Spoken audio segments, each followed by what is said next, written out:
Hello, and welcome to Bitesized Audio on YouTube. I'm Simon Stanhope, actor, audiobook narrator, and curator of this channel. On the channel you can hear my narrations, more than 100 to date, and more to come, of classic short stories, mostly from the Victorian and Edwardian eras, including vintage ghost stories, detective stories, and other classic tales of mystery and suspense. To accompany the narrations, I've put a short profile of the authors in the video description, as well as some general background notes on the stories for those who'd like to know more. If you enjoy this content, please hit subscribe, like, share, leave a comment if you'd like to, and thank you for listening.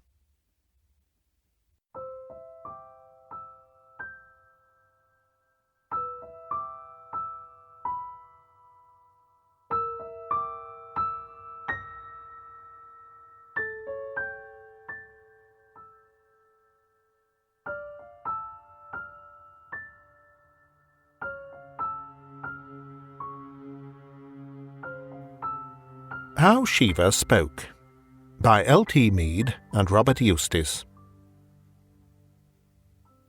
During the summer of the past year, a medical friend of mine sent me an invitation to dine with him and two of his fellow craftsmen at the Welcome Club at the Earl's Court exhibition.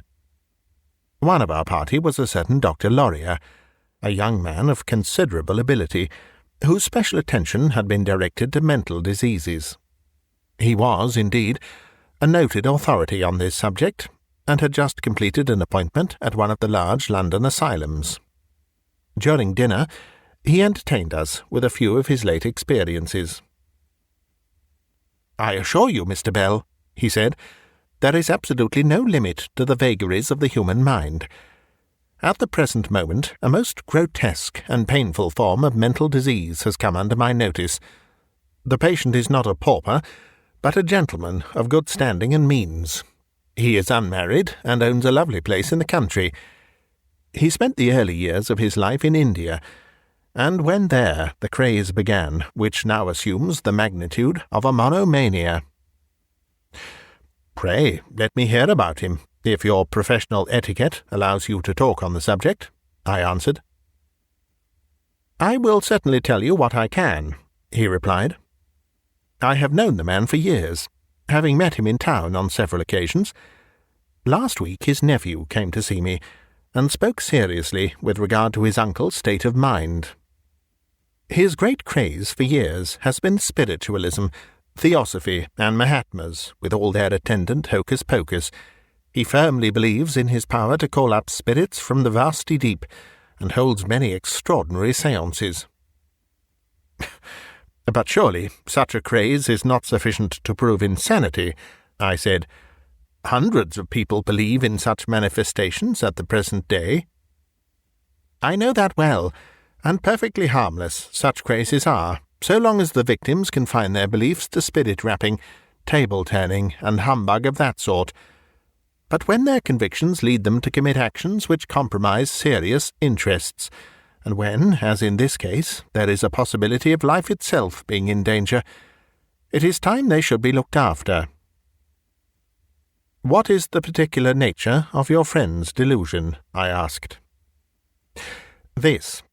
He is practically a Brahmin, having been deeply imbued with the peculiar doctrines of Brahminism when in India. Amongst his friends in the East was a Brahmin of high degree, in whose house were 3 idols, representing the Hindu Trinity, Vishnu, Brahma, and Shiva. By some means which have never been explained to me, my friend managed to get possession of Shiva, and brought the idol home. He placed it in a gallery which he has in his house, believing from the first that it possessed mystical properties which it was his duty to fathom. The nephew now tells me that he has brought his craze to such a pass that he firmly believes that Shiva speaks to him in Hindustani. The unhappy man kneels nightly at the altar in front of the idol, receiving, as he imagines, directions from him. The consequence is that he does all sorts of mad and extraordinary things, spending his large fortune lavishly in the decoration of this hideous monster, buying pearls, rubies, and even diamonds for the purpose, and really being, as he imagines, guided by it in the disposition of his life and property.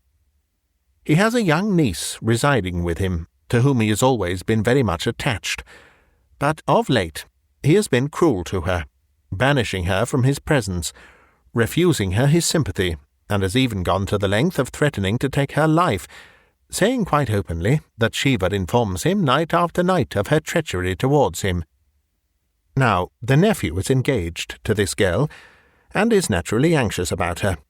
But, say what he will, nothing will induce her to turn against her uncle, to whom she is deeply attached.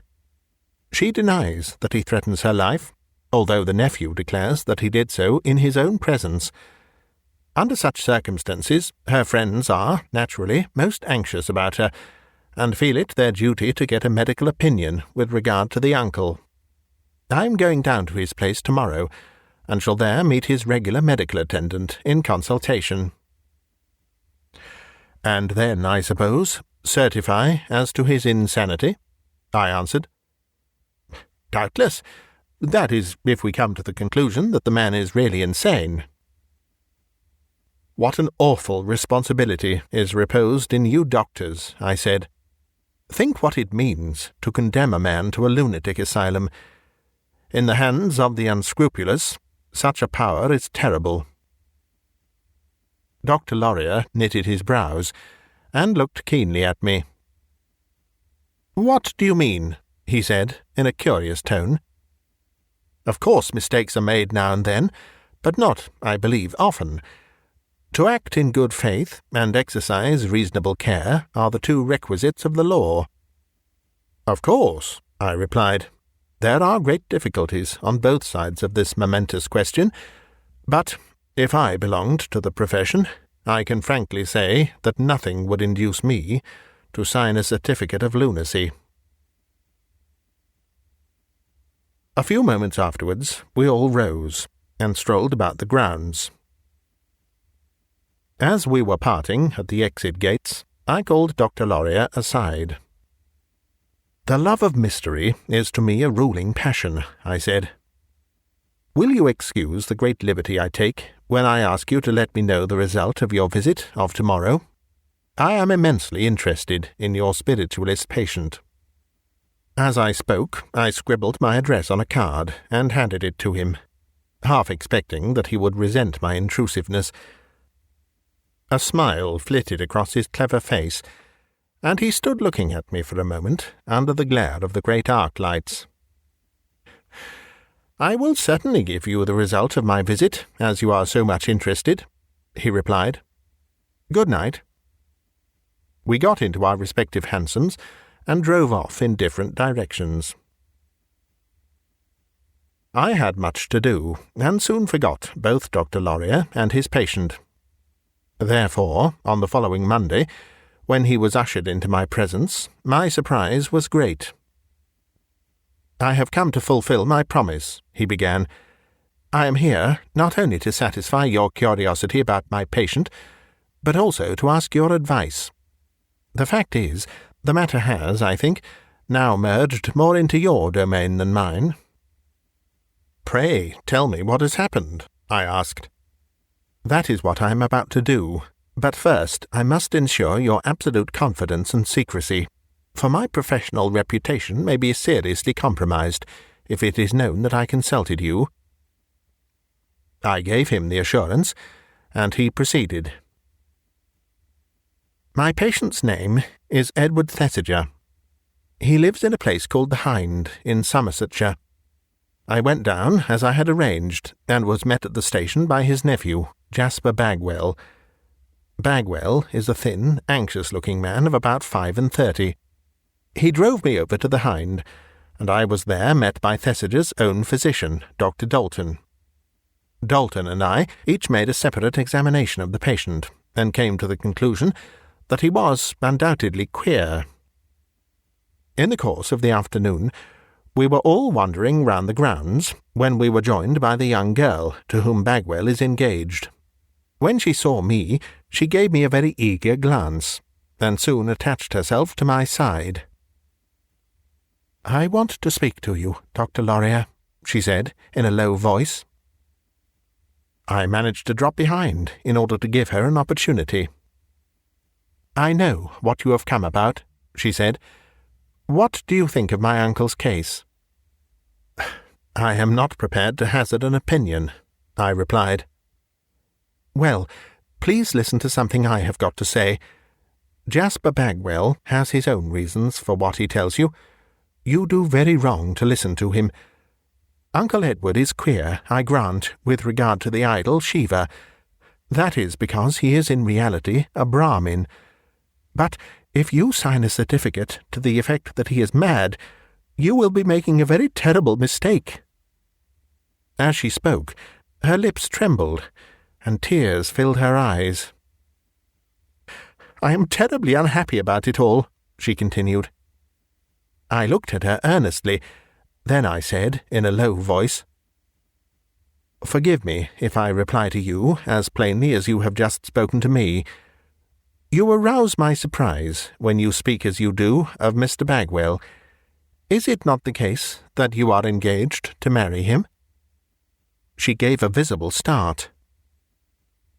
"It is the case," she answered, slowly. Then she continued, speaking with great emphasis, "I only marry my cousin because it is the one chance of saving Uncle Edward." "What do you mean?" I asked in astonishment. "I wish I could tell you, but I dare not. I am a very miserable girl. There is foul play somewhere, of that I am convinced. Oh, believe me! Won't you believe me?" To these extraordinary words I made a somewhat dubious reply, and she soon left me to walk by her uncle's side. Late that evening I was alone with the patient, and he then confided to me much which he had withheld at first. He spoke about the years he had spent in India, and in especial alluded to the Brahmin religion. He told me also that he now possesses the idol Śiva, and has set it up in a marble gallery where he can hold his spiritualistic séances. Bending forward as he spoke, and fixing me with his intelligent and yet strange glance, he said solemnly, and with an appearance of perfect truth on his face, that by certain incenses and secret incantations he could make the idol speak to him in Hindustani.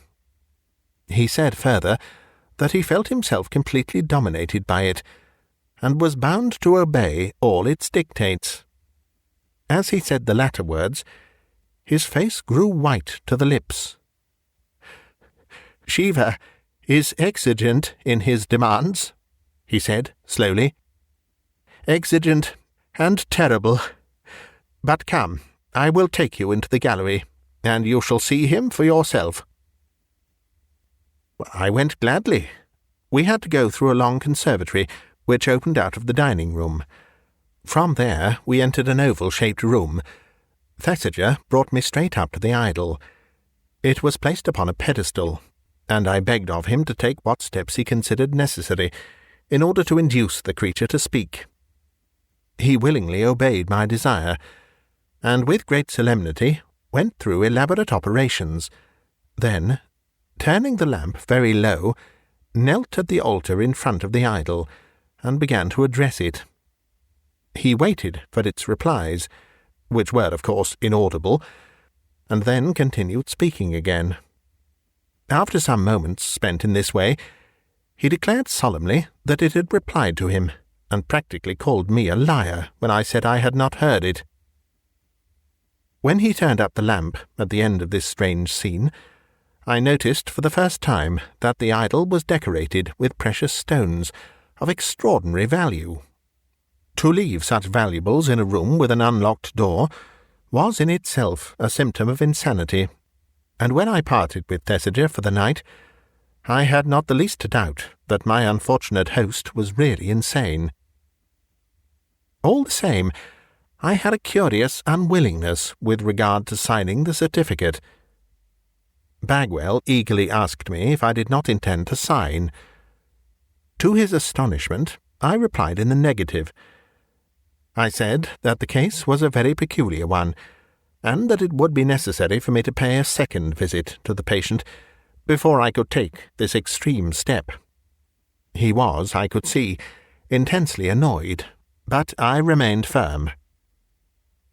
Loria stopped speaking and looked me full in the face. "Well?" I asked. "I have come to consult with you over the matter. You remember what you said about the responsibility of signing such certificates. It is on account of those words I have come to you." "Well, Dr. Loria," I answered, "I shall of course be happy to do anything I can to help you, but I must frankly confess that I fail to see exactly on what point I can be of service. I know little about disease in general, and nothing about mental diseases in particular. Miss Thesiger seems to think that there is foul play, but have you any suspicions on your own account?" "I have no proofs, but all the same, I do suspect foul play, although perhaps I have no right to say so." "Then what do you want me to do?" I asked. "This," he answered. "Will you come down with me to Somersetshire as my friend and in the role of a great spiritualist? Thesiger will be only too delighted to meet someone of his own way of thinking. Will you come?" I thought for a moment. It was not a role I cared to assume, but the case was peculiar, and might possibly lie within my province. I eventually agreed to accompany Loria into Somersetshire, and, as a matter of fact, went down with him the next day. He had telegraphed our arrival to the Hind, and a hearty invitation was accorded to me. As we were driving through the grounds, late the following afternoon, we were met by a tall girl, who was accompanied by 2 thoroughbred retrievers. "Here is Miss Thesiger," said Loria. He called to the driver to stop, and jumping down, went to her side. I accompanied him. "Miss Thesiger," said Loria, "let me introduce my friend, Mr. John Bell." She looked me full in the face. Then her grey eyes seemed to lighten with momentary pleasure, and she held out her hand. "What have you come back for?" she asked the next moment, turning to Loria. "To see your uncle." "Are you to meet Dr. Dalton?" Her lips trembled. "I believe so. I assure you, Miss Thesiger, I have come with no sinister design." Loria smiled as he spoke. "On the contrary, I am here today in order, if possible, to get at the truth. There is no one who can help me better than this gentleman." "Then you do suspect foul play," she said, her eyes lighting up with sudden hope. "I have no reason to do so," he answered. "It exists," she replied. "I know what I am saying. Will you not believe me?" As she spoke, she glanced hurriedly behind her. Footsteps were heard rapidly approaching. "There is my cousin," she said. "He follows me like a shadow. Dr. Loria and Mr. Bell, I must see you both, or one of you, in private. I have something of great importance which you ought to know." Before either of us could answer her, Jasper Bagwell came up. He gave us a polite welcome, and glanced keenly at his cousin, who took no notice of him, but continued her walk. "Poor girl," he said with a deep sigh, as we 3 walked slowly to the house. "Why do you pity her?" I could not help asking. "Because she is nearly as much under a delusion as my uncle himself. The fact is, she is in the utmost danger, and yet refuses absolutely to believe it. The more eccentric my unfortunate uncle grows, the more she clings to him. She scarcely leaves his side, although it is most unsafe for her to be with him. I think it my absolute duty to watch her day and night, and am really almost worn out with anxiety. The whole of last night I spent in the corridor which divides her room from Mr. Thesiger's. 3 times in the course of the night I saw the unfortunate madman gliding down this corridor, and, but for my timely appearance on the scene, I have not the slightest doubt that he would have entered Helen's room with the most fell design. I see the madness in his eye when he even glances at her. He told me solemnly, not later than yesterday, that Śiva had laid it upon him to take her life, as she was opposed heart and soul to the doctrines of Brahminism, and was a serious obstacle in the way of the great work which my uncle was meant by the idol to undertake. I told Helen exactly what he said, but she goes on as if nothing were wrong. The fact is this, Loria, if you don't sign that certificate, I must get another doctor who will.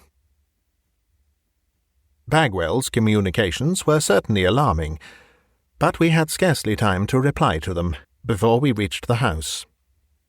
When we entered the hall, the frown departed from his face like magic. He assumed a thoroughly pleasant manner, and conducted us quickly into the presence of the owner of the house. Edward Thesiger was a handsome old man, tall and dignified in appearance. He possessed a particularly lofty and intelligent cast of face, aquiline features and silver hair which flowed down over his shoulders. His face was clean-shaven, which allowed the handsome curves of his mobile mouth to be plainly seen. His conversation betokened the man of learning. His words were well chosen.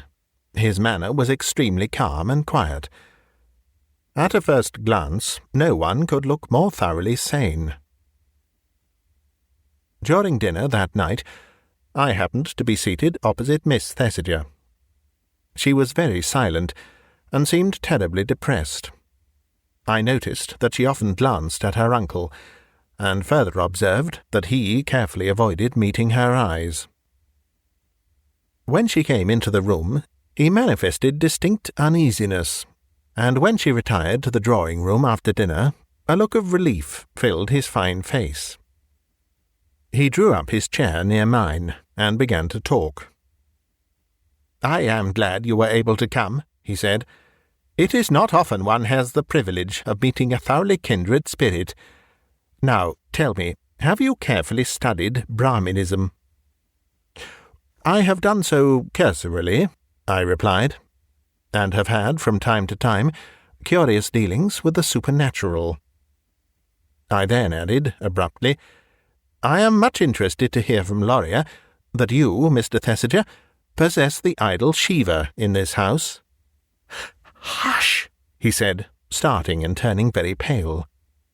"Do not say the name in such a loud and reckless tone." As he spoke, he bent towards me, and his voice dropped. "Mr. Bell, I have extraordinary confidences which I can make to you by and by." "I shall be happy to hear them," I answered. "Have you had wine enough? Shall we go into the gallery now?" I rose immediately. My host led me into a conservatory, and from there straight into a marble gallery.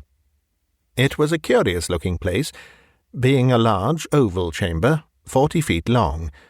The walls were faced with marble, and a dado, painted in Egyptian style, ran round the room.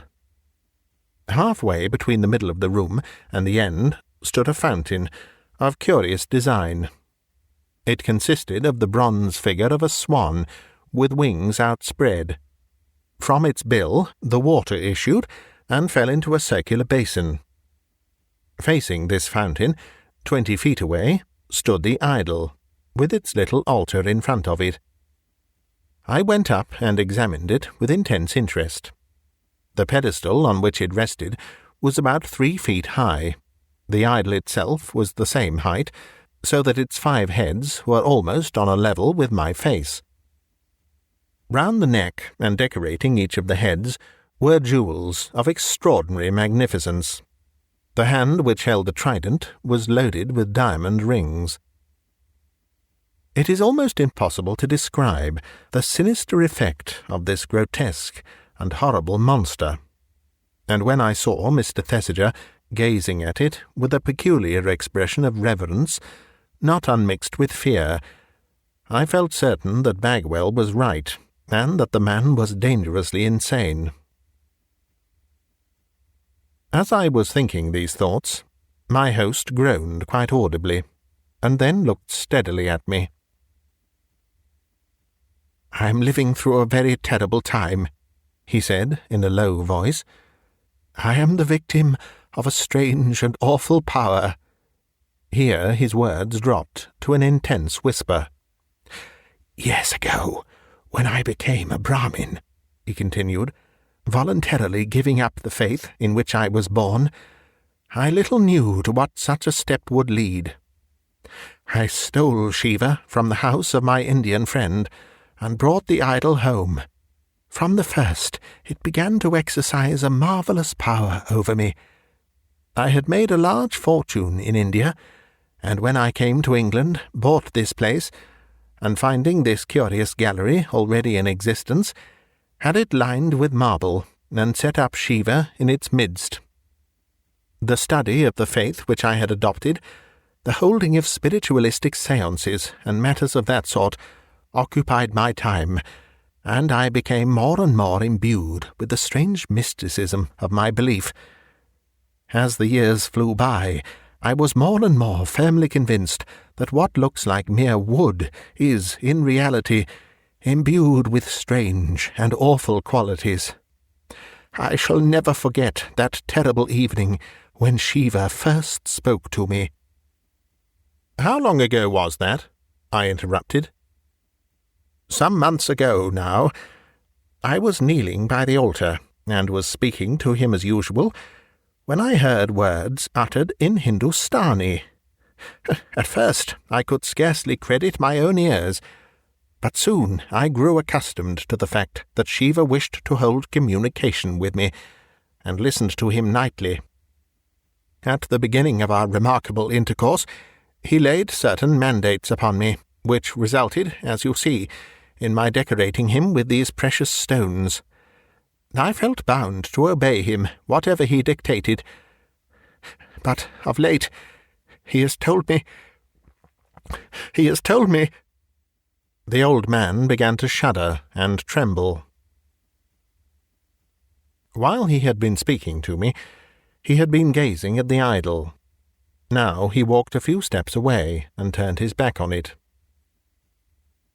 "Sooner or later I must obey him," he said in a feeble voice. "But the thing is driving me crazed. Crazed!" "What is it?" I asked. "Tell me, I beseech you." "I cannot. It is too awful. It relates to the one I love best in the world. The sacrifice is too horrible, and yet I am drawn to it. I am drawn to the performing of an awful deed by a terrific power." "Ask me no more, Mr. Bell. I see by your face that I have your pity." "You have, truly," I answered.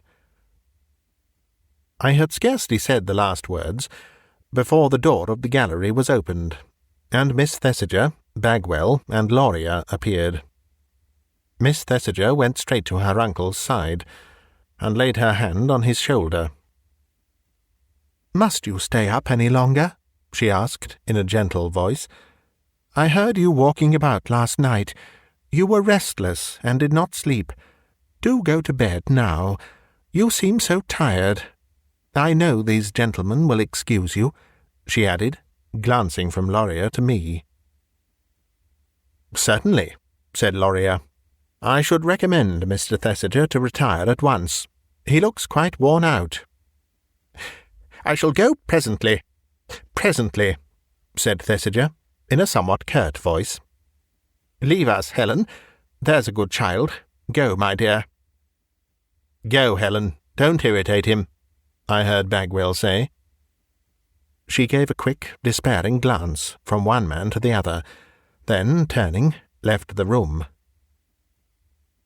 "And now, Mr. Thesiger," I said, "will you not grant me the favour of a séance?" Mr. Thesiger remained gravely silent for a moment. Then he said, "By virtue of your power as a medium, you may be able to hear the voice, and so convince Dr. Loria of its reality, He then proceeded to go through some elaborate operations, and finally, kneeling at the altar, began to speak Hindustani.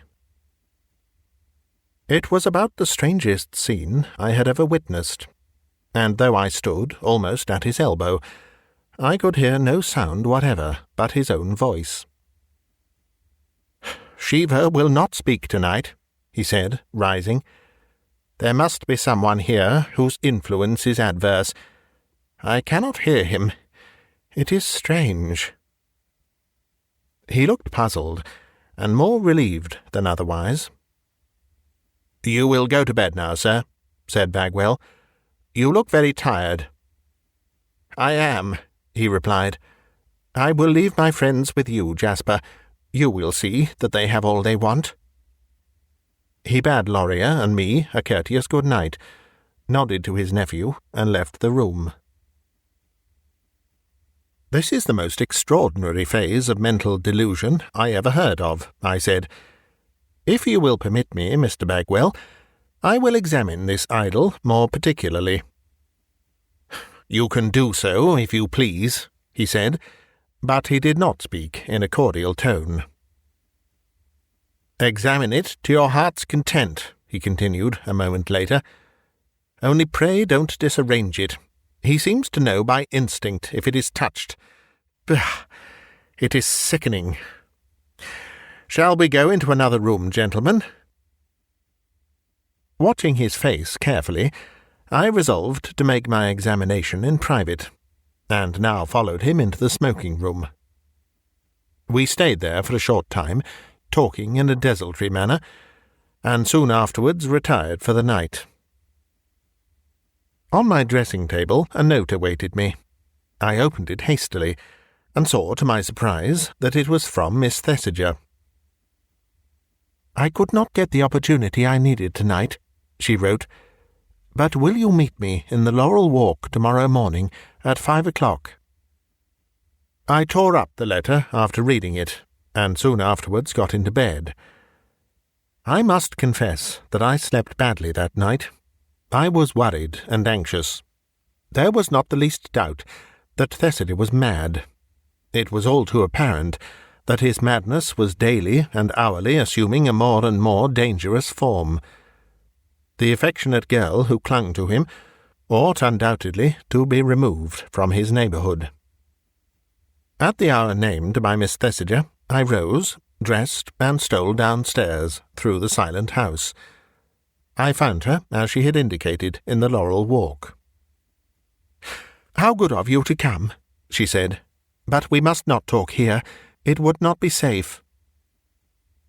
"What do you mean?" I answered. "No one can possibly watch us at this hour." "Jasper may be about," she said. "As far as I can tell, he seems never to sleep. I believe he paces outside my room the greater part of the night." "You can scarcely blame him for that," I said. "He does it in order to ensure your safety." She gave me an impatient glance. "I see he has been talking to you," she replied. "But now it is necessary for you to hear my side of the story. Come into this summer house. He will never guess that we are here." Turning abruptly, she led the way into a small, tastefully arranged summer house. Shutting the door behind her, she turned at once and faced me. "Now," she said in an eager voice, "I will tell you everything. There is an unexplained mystery about all this, and I am convinced that Jasper is at the bottom of it." "What do you mean?" I asked. "I have nothing whatever but a woman's intuition to guide me, but all the same, I am convinced of what I am saying. Before Jasper came home, Uncle Edward was a Brahmin beyond doubt. His séances were intensely disagreeable to me, and I took care never to witness them, nor to speak to him on the terrible subject of Shiva. But beyond the fact that he was a Brahmin, deeply imbued with the mysteries of his so-called religion, he was a perfectly sane, happy, intelligent, and affectionate man.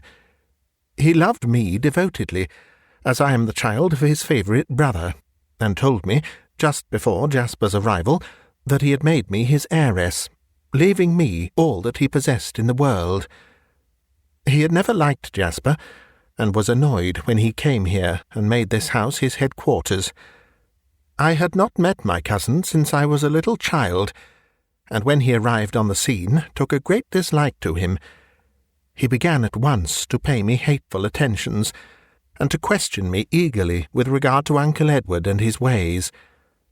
By a curious coincidence, he had known this house before he went to India, having stayed here as a boy.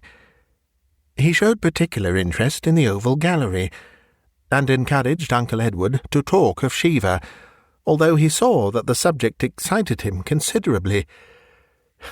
Jasper had been about a fortnight in the house, when my poor uncle made, as he considered, the astounding discovery that Śiva could speak to him.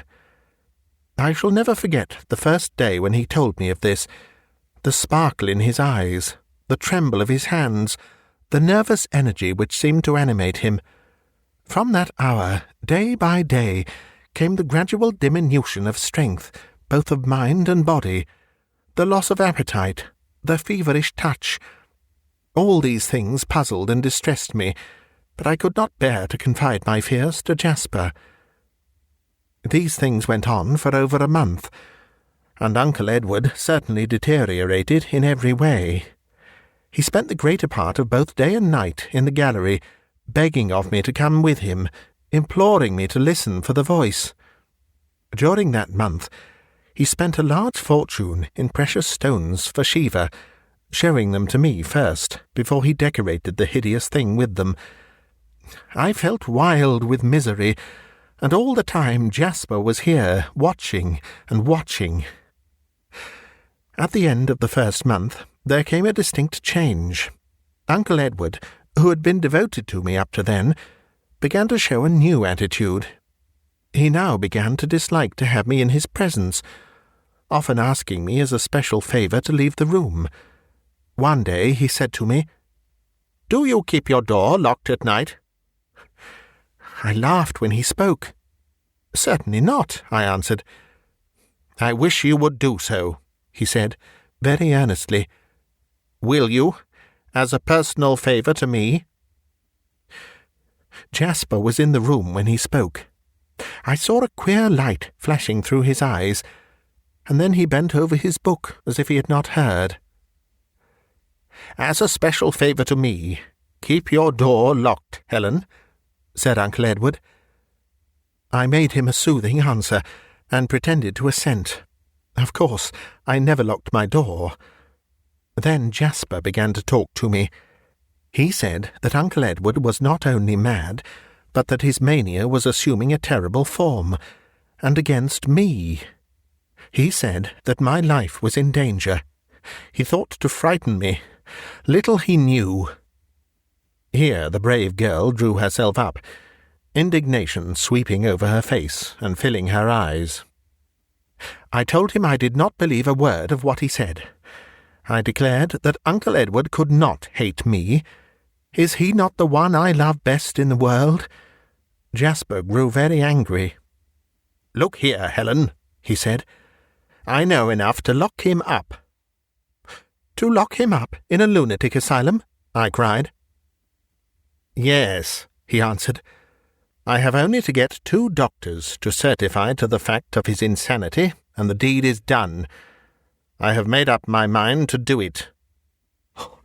"You could never be so cruel," I replied. "Think of his grey hairs, Jasper," I pleaded. "He is the dearest to me in all the world. You could not take his liberty away. Do just respect his one little craze. Believe me, he is not really mad. Go away if you are afraid of him. I am not. Oh, why don't you leave us both in peace?" "I dare not," he answered. "I love you, and I am determined you shall marry me. Engage yourself to me at once, and I will do nothing to take away Uncle Edward's liberty for at least a month." I struggled against this horrible wish of my cousin's, but in the end I yielded to it. I became engaged to him secretly, for he did not wish Uncle Edward to know. I knew, of course, why he wished to marry me. He had heard that I am some day to inherit my uncle's wealth. Jasper himself is a very poor man. Now, Mr. Bell, you know everything. Things get worse and worse, and at times I am almost inclined to believe that my life is in some danger. A fiend has taken possession of the uncle whose heart was so warm and loving. Ah, it is fearful. I do not believe a bitterer trial could be given to any girl. It is too awful to feel that the one she loves best in all the world has changed in his feelings towards her. It is not so much the sacrifice of my poor life I mind, as the feeling that things are so bitterly altered with him. Jasper put an alternative to me last night. Either I am to marry him within a week, or I am to use my influence to induce Dr. Laurier to sign the certificate. If I accept neither proposal, he will get down 2 other doctors from London for the purpose. "What have you decided to do?" I asked. "I will marry Jasper. Yes, within a week I shall be his wife, unless something happens to show us what is the meaning of this fearful mystery, for I cannot, never can I deprive Uncle Edward of his liberty." "I am glad you have confided in me," I said, after a pause, "and I will do my utmost for you. When did you say that your uncle first heard the idol speak?" 2 or 3 months ago now, soon after Jasper came home. Mr. Bell, is there any chance of your being able to help me?" "I will promise to do my utmost, but just at present I can see no special light. By the way, would it not be well for you to leave the Hind for a short time?" "No, I am not at all afraid. I can take care of myself. It is not my dear uncle whom I fear. It is Jasper." Soon afterwards she left me, and as it was still quite early, and the servants were not yet even up, I considered that an excellent opportunity had occurred for examining the idol. I made my way to the gallery, and softly opening the door, stole in. The bright sunlight, which was now flooding the chamber, seemed to rob the grotesque old idol of half its terrors, and I made up my mind not to leave a stone unturned to discover if any foul play in connection with it could possibly be perpetrated. But the impossibility of such being the case seemed more and more evident as I went on with my search. Only a pygmy could be secreted inside the idol. There was no vulgar form of deception possible on the lines, for instance, of the ancient priests of Pompeii, who conducted a speaking tube to an idol's mouth. Shiva was not even standing by the wall, thus precluding the possibility of the sounds being conducted on the plan of a whispering gallery. No, I was, against my own will, forced to the absolute conviction that the voice was an hallucination of the diseased mind of Edward Thesiger.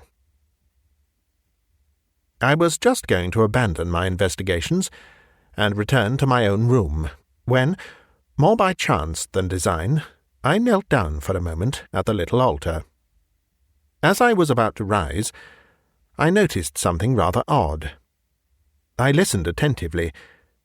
It was certainly remarkable. As I knelt, I could just hear a low, continuous hissing sound. Directly I moved away, it ceased. As I tried it several times, with the same invariable result, I became seriously puzzled to account for it. What devilry could be at work to produce this? Was it possible that someone was playing a trick on me, and if so, by what means? I glanced rapidly round, and as I did so, a mad thought struck me. I hurried across to the fountain and put my ear close to the swan's mouth, from which a tiny jet of water was issuing. The low, scarcely audible noise that the water made as it flowed out through the swan's bill was exactly the same sound I had heard nearly 20 feet away at the altar. The enormity of the situation stunned me for a moment. Then, gradually, piece by piece, The plot revealed itself. The shape of the gallery was a true oval, a geometrical ellipse, the extraordinary acoustic properties of which I knew well. This peculiarly shaped gallery contained 2 foci, one towards each end, and the nature of the curve of the walls was such that sound, issuing from either focus, was directed by reflection at various points to the other focus, and to the other focus alone. Even across an enormous distance between, such would be the case. The swan's mouth was evidently at one focus. The position of a man's head, as he knelt at the altar, would be without the slightest doubt at the other. Could the pipe be used as a speaking tube when the water was turned off? I felt so excited by this extraordinary discovery that it was only with an effort that I maintained my self-control. I knew that presence of mind was absolutely necessary in order to expose this horrible scheme. I left the gallery and passed through the conservatory. Here I found the gardener arranging some pots. I chatted to him for a few moments. He looked surprised at seeing me up at such an unusual hour. "Can you tell me how the fountain in the gallery is turned on or off?" I asked. "Yes, I can, sir," he replied. "The pipe runs along outside this stand, and here's the tap." I went across and looked at it. In the leaden pipe that was fastened to the wall were 2 nuts, which could be turned by a small spanner, and between them was a brass cap, which fitted onto a circular outlet from the pipe. "What is this used for?" I asked, pointing to the little outlet which was closed by the cap. "We screw the hose on there, sir, to water the flowers." "I see," I answered. "So when you use the hose, you shut off the water from the fountain in the gallery." "That's it, sir, and a wonderful deal of trouble it saves. Why it was never done before, I can't think." "When was it done, then?" I asked. My heart was beating fast. "It was Mr. Bagwell's thought, sir. He had it fixed on soon after he came. He wanted to have plenty of water handy in order to water the plants he had brought back from India. But, lor, sir, they'll never live through the winter, even under glass." I waited to hear no more. The whole infernal plot was laid bare. The second tap, which shut off the water, both from the fountain and the hose-pipe, was, of course, quite useless, except for Bagwell's evil purpose. I hurried straight up to Lauria's room. He was just preparing to rise. His astonishment when I told him of my discovery was beyond words. "Then, by shutting off the water and applying his mouth to the place where the hose is fixed on, he could convey his voice to the swan's mouth like an ordinary speaking tube, which, owing to the peculiar construction of the gallery, would be carried across to the other focus at the altar," he said. "Exactly," I replied. "And now, Dr. Lauria, you must please allow me to regulate our future plans. They are simply these. You must tell Bagwell that you absolutely refuse to sign the certificate unless Thesiger declares that he hears the voice again in your presence, and arrange that the séance takes place at 9 o'clock tonight. I, in the meantime, shall ostensibly take my departure, and so leave the ground clear for Bagwell. He is evidently rather afraid of me. My going will throw him completely off his guard. But I shall, in reality, only leave the train at the next station, and return here after dark. You will have to see that the conservatory door leading onto the terrace is left unlocked. I shall steal in, and hiding myself in the conservatory, shall await Bagwell. You, in the meantime, will be in the gallery with Thesiger. When you hear me call out, 'Come in at once.' Our only hope is to take that wretch red-handed."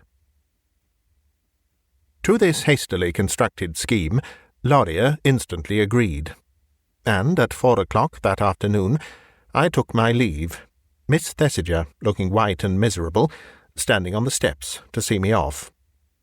Bagwell drove me himself to the station, and bade me good-bye with a heartiness which was at least sincere. I was back again at the Hind at 8:30 that evening. Laurier had left the conservatory door unlocked, and slipping in, it being now quite dark, I hid myself behind some large flowering shrubs, and waited. Presently I heard the door of the conservatory open, and in stole Bagwell. I saw him approach the pipe, turn the spanner which shut off the water from the fountain and also from the hose-pipe, and then proceed to unscrew the brass cap. I waited till I saw him place his mouth to the opening and begin to speak, and then I dashed out upon him and called loudly for Laurier. Bagwell's surprise and terror at my unexpected attack absolutely bereft him of speech, and he stood gazing at me with a mixed expression of fury and fear. The next minute Laurier and Thesiger both burst in from the gallery. I still retained my hold of Bagwell. The moment I saw Thesiger, I went up to him, and in a few words explained the whole fraud. But it was not until I had demonstrated the trick in the oval gallery that he became convinced. Then the relief on his face was marvellous. "You leave my house at once," he said to Bagwell. "Go, sir, if you do not wish to be in the hands of the police. Where is Helen? Where is my child?" He had scarcely said the words, and Bagwell was just slinking off with a white face like a whipped cur towards the door, when Helen appeared upon the scene. "What is it?" she cried. "Is anything the matter?" The old man strode up to her. He took her in his arms. "It is all right, Helen," he said. "All right. I can never explain, but take my word, it is all right. I was a fool, and worse, nay, I was mad. But I am sane now.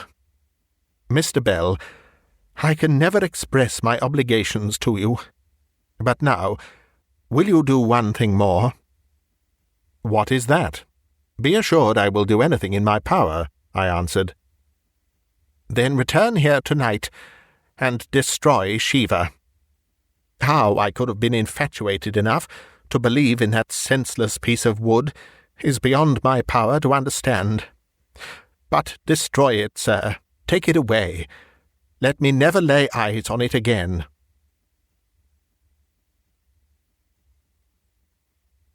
Early on the following morning, when I was leaving the house, Bagwell, who must have been waiting for the purpose, suddenly stepped across my path. "I have a word of explanation to give," he said. "You, Mr. Bell, have won, and I have lost. I played a deep game, and for a large cause.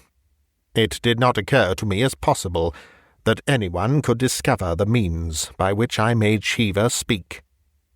I am now about to leave England forever, but before I do so, it may interest you to know that the temptation offered to me was a very peculiar and strong one. I had not been an hour at the Hind before I suddenly remembered having spent some months in the old house when a boy. I recollected the oval gallery.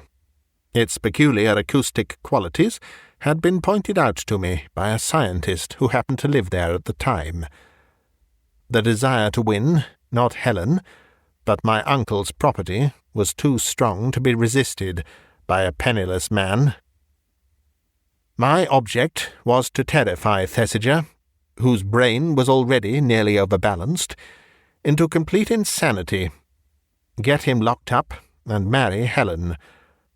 How I succeeded, and in the end failed, you know well.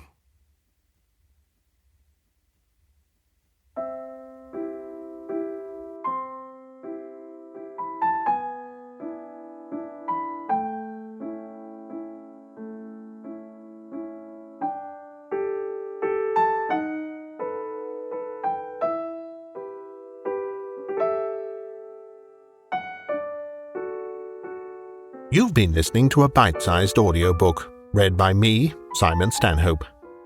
If you'd like to help me to keep producing new content, you can find links in the video description to my Patreon page, or to buy me a coffee.